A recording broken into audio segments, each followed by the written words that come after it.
O dia do Internacional foi bastante movimentado dentro e fora de campo. O treinamento no CT Parque Gigante teve novidades visando o jogo do próximo fim de semana, que é nada mais nada menos do que um clássico Grenal. Rafael Borré voltou a treinar e vira uma opção para o técnico Roger Machado. O dia também foi marcado pela invasão de torcedores de uma organizada do clube ao CT Parque Gigante. Entretanto, uma nota da torcida desmente o que havia sido comunicado pela direção colorada. A gente fala também sobre a polêmica que se envolveu o volante Fernando, a partir da chamada de uma entrevista feita pelos canais ESPN, que fizeram inclusive com que o staff do volante emitisse uma nota a respeito das condições de sua saída do Internacional. A gente fala também a respeito de um atraso nos pagamentos da folha salarial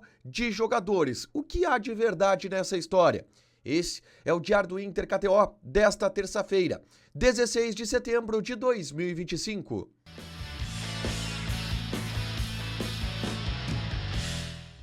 Tudo bem, gente? Obrigado pela participação aqui. Não esquece de deixar teu like, te inscrever, de ativar as notificações. Bora falar do Internacional aqui no A Dupla nesse vídeo. Um resumo do que de mais importante aconteceu no noticiário colorado ao longo desta terça-feira. Semana Grenal, clássico no próximo domingo às 5h30 da tarde. Partida, obviamente, importantíssima para o contexto colorado. E mais um treinamento com os portões fechados aconteceu no CT Parque Gigante. E algumas informações importantes dessa atividade. Primeiro, a ausência de Bruno Tabata, que não esteve presente e cada vez mais se coloca como um jogador que deve estar de fora do Clássico Grenal. A segunda, Rafael Borré.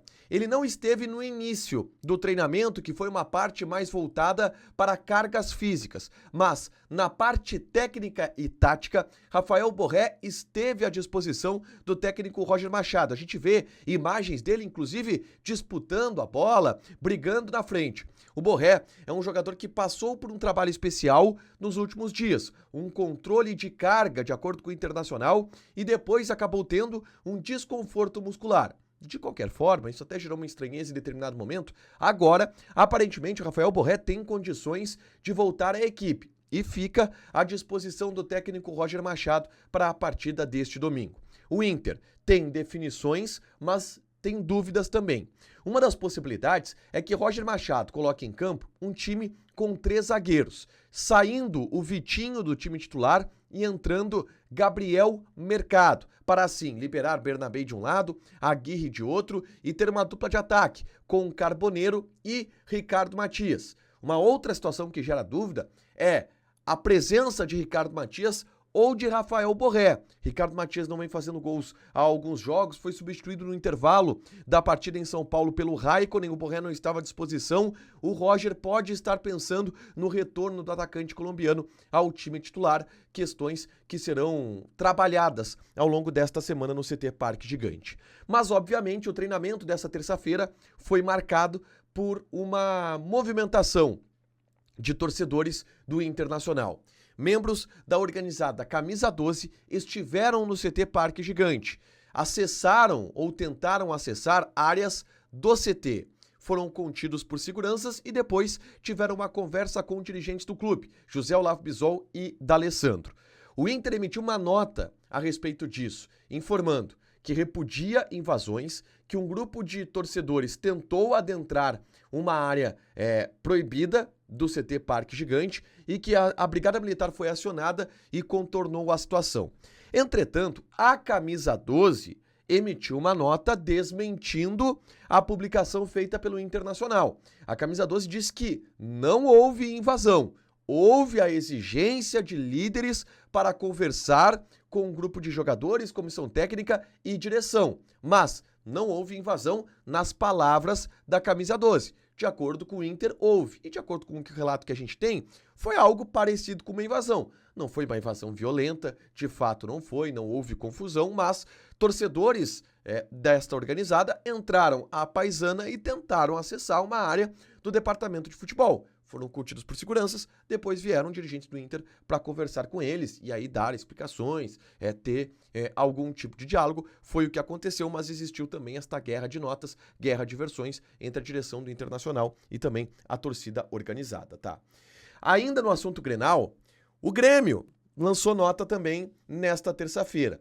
Isto porque a direção do Grêmio está se mostrando bastante indignada com o preço dos ingressos para o Grenal de número 448. O preço para a torcida visitante é de R$220, e isso não agradou a direção gremista, que lançou uma nota dizendo que está manifestando uma contrariedade à decisão do Inter, já que o valor é mais do que o dobro do praticado na Arena no primeiro turno, R$100 a inteira e R$50 a meia entrada. Defendemos igualdade de condições e preços justos para as duas torcidas em respeito ao espírito de reciprocidade e à essência do clássico. E aí diz que o Grêmio segue firme na defesa da sua torcida e reiterou em ofício enviado ao Inter e à CBF esta contrariedade. É uma nota assinada pelo Grêmio, obviamente com a assinatura do presidente do Grêmio, Alberto Guerra, mostrando insatisfação com esta atitude do Internacional de colocar o preço dos ingressos. Não há uma ilegalidade aí, tá? O Grêmio não contesta ilegalidades, mas contesta uma falta de bom senso por parte do Internacional, é o que pondera na nota a direção do Grêmio, tá? Avançando na pauta, vamos falar sobre outra polêmica que surgiu no dia, envolvendo o volante Fernando. Ele concedeu uma entrevista para os canais ESPN, que será reproduzida no sábado à noite, no Bola da Vez. Essa entrevista começou a ter sua chamada repercutindo hoje na programação. E na chamada, uma frase foi destacada. E nesta frase, Fernando diz que, na minha visão, a direção se precipitou. E aí, depois a gente foi saber qual era o contexto desta fala do Fernando.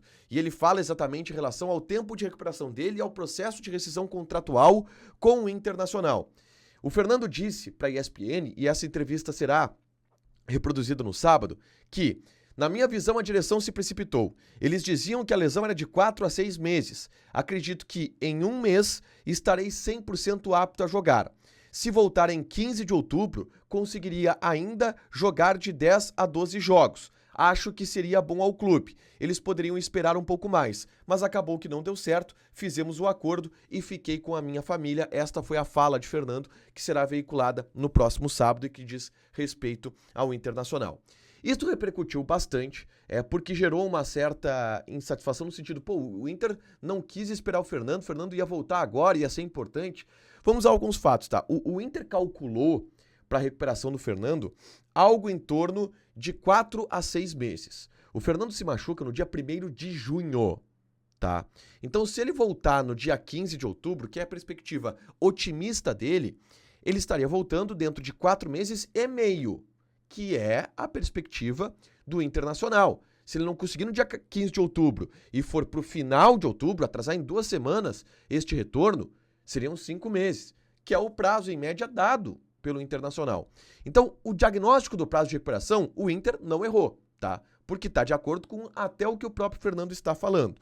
Sobre a decisão de rescindir o contrato ou não, aí entrou o acordo, a gente sabe o que aconteceu, o Fernando solicitou que o tratamento fosse feito em Goiânia com a sua família, o Inter disse que, a gente paga teu salário, a gente gostaria que tu tratasse aqui. O Fernando achou melhor não, as duas partes entraram em um acordo e rescindiram o contrato com, enfim, cada um defendendo suas partes. O Fernando passou por uma tragédia familiar, tá, nesta semana. O Fernando perdeu um sobrinho. Vocês lembram que ele, no início do ano, teve a família envolvida em um acidente de carro com o sobrinho? O sobrinho faleceu. Agora, nesta semana, nossa solidariedade a toda a família do Fernando. E justamente hoje, quando, obviamente, a família está em luto e muita coisa está acontecendo, surgiu essa chamada. E, através disso, o empresário do Fernando enviou um comunicado para a imprensa com a palavra do Fernando a respeito do assunto, tá? Que diz, entendemos que a página foi virada e o Fernando não vai mais falar sobre a passagem dele no Internacional. Hoje, inclusive, ele está em luto pela perda do seu sobrinho e só tem a agradecer ao clube e à torcida pela passagem vitoriosa. Sobre a fala que está repercutindo, trata-se de uma explicação sobre a sua saída, que foi retirada de uma entrevista a um programa de TV, onde ele explicou os motivos de não estar no Inter, sendo que a saída dele foi em comum acordo, de forma respeitosa entre as partes. Respeitamos o clube e ele precisava estar perto da família em Goiânia para poder se recuperar mentalmente e clinicamente. E está tudo certo. E é isso. O Fernando se manifestou através do seu empresário. O Inter não vai se manifestar a respeito do tema, mas houve uma polêmica né, uma discussão, uma repercussão em cima disso que o próprio Fernando veio se manifestar porque incomodou a ele também toda essa repercussão dentro do que aconteceu. Claro que você pode ter sua leitura em relação a este fato. Por último, eu quero falar sobre a informação que está circulando de atrasos em pagamentos da folha de salários do Internacional, tá?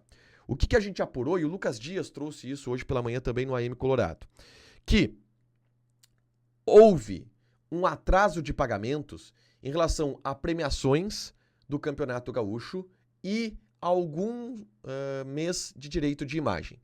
E que este atraso foi renegociado. Vamos lá, deixou de pagar o mês de março, digamos, tá? E o valor é de 6 milhões de reais. Tô chutando números aqui para dar um exemplo e explicar, tá? A direção disse, olha, a gente não pagou esse mês, mas a partir de agora a gente vai dividir esses 6 milhões de reais em 10 vezes de 600 mil. Então todo mundo vai receber um picadinho a mais a cada mês. E esta renegociação está em dia, de acordo com o Internacional. Ou seja, não há nada atrasado hoje em relação a pagamento. Existem aqueles valores que atrasaram lá do início do ano de premiação e que já foram renegociados e que estão em dia dentro do processo de renegociação. Resumindo, não é por isso que está acontecendo uma baixa de rendimento. As lideranças do elenco deixam claro, isso não é um problema hoje no vestiário do Internacional. E o que há de valores atrasados ou renegociados é isso.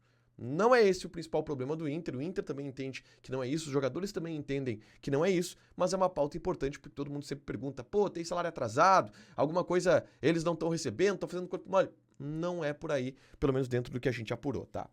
Para fechar, gente, vamos falar aqui de KTO e passar algumas odds desta quarta-feira, onde tem jogos pela Libertadores da América. Nesta quarta, a gente tem pela Libertadores os seguintes jogos: River Plate e Palmeiras. Odd do River 2.5, empate 2.9, Palmeiras 3.2.